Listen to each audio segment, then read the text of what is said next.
Hola, mi nombre es Carmen Berenice Chávez Mújica. Soy estudiante de la licenciatura de Recursos Humanos en la Universidad Laboral de la Ciudad de México. Mi matrícula es MX 000562. Este video es el producto integrador de mi materia Impuestos Personas Morales y se refiere a tipos de IVA. Bien, en esta ocasión realizamos una presentación en PowerPoint en la que incluimos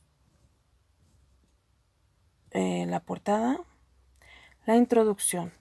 Para mí el impuesto al valor agregado es un impuesto que se causa por el porcentaje sobre el valor agregado a una mercancía o servicio conforme se completa cada etapa de su producción o distribución.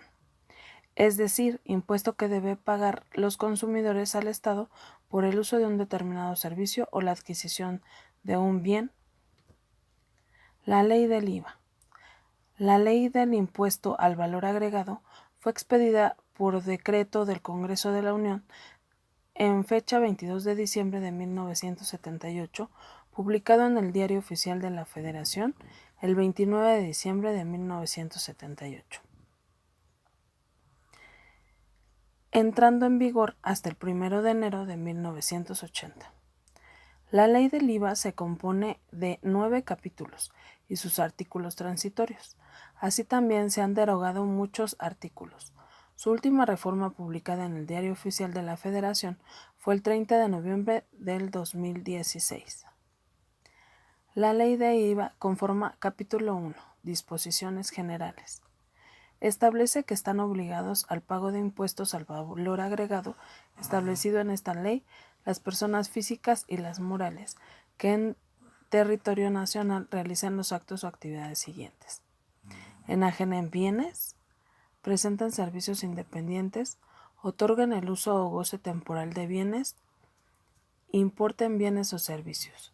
El impuesto se calculará aplicando los valores que señala esta ley, la tasa del 16%. En el capítulo 2 de la enajenación, se entiende por enajenación el faltante de bienes de los inventarios de las empresas. No se considera enajenación la transmisión de propiedad que se realice por causa de muerte, así como la donación, salvo que ésta la realice la empresa, para las cuales el donativo no sea deducible para los fines del impuesto sobre la renta. No se pagará impuesto en la enajenación de los siguientes bienes: el suelo, construcciones adheridas al suelo, destinadas o utilizadas para casa-habitación, libros, periódicos, revistas, bienes muebles usados, a excepción de los enajenados por empresas, entre otros mencionados en el artículo 9.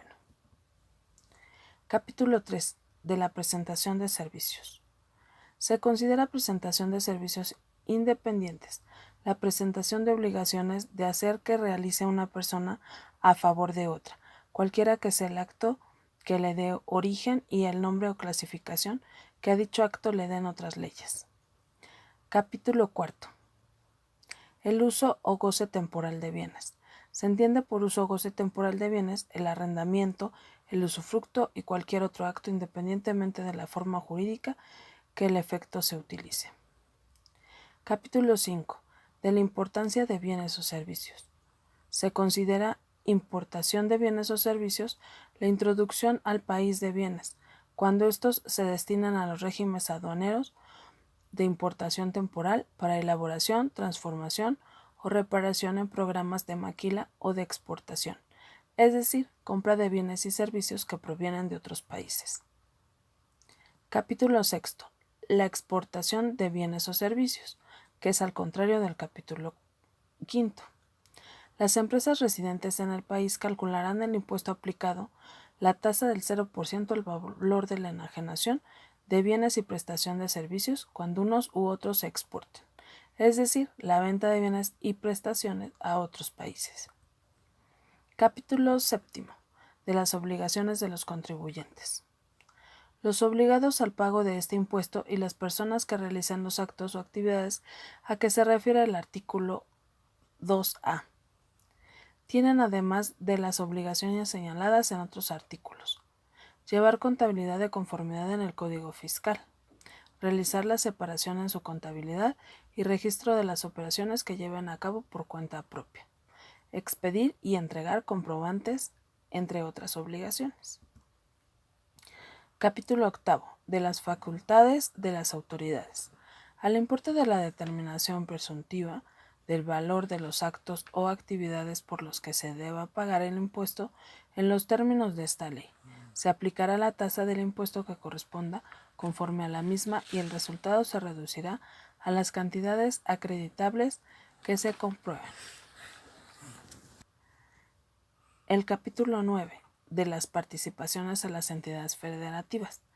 La Secretaría de Hacienda y Crédito Público celebrará convenios con los estados que soliciten adherirse al Sistema Nacional de Coordinación Fiscal para recibir participaciones en los términos de la Ley de Coordinación Fiscal, conviniendo a no mantener impuestos locales o municipales.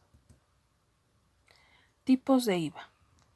Existe el tipo de IVA acreditable, que es aquel que nos fue trasladado mediante una compra o un gasto expresamente, es decir, el IVA que pagamos. IVA de traslado, cuando es IVA como contribuyentes cobramos a nuestros clientes, ya que se traslada a quienes adhieren nuestros bienes o servicios. IVA a cargo, es la diferencia del impuesto que tiene un cobro menor del impuesto que se pagó.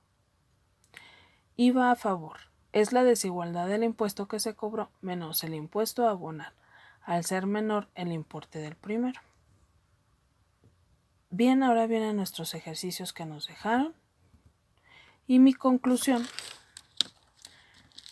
en la que creo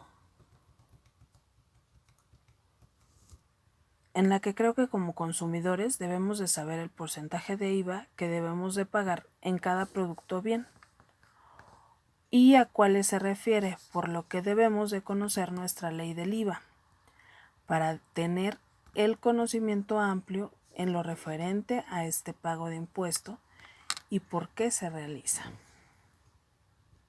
Bien, me pareció una materia muy interesante, en la que aprendí muchas cosas, aunque me resultó un poco, me causó dificultad, pero creo que lo logré. Muchas gracias y hasta luego.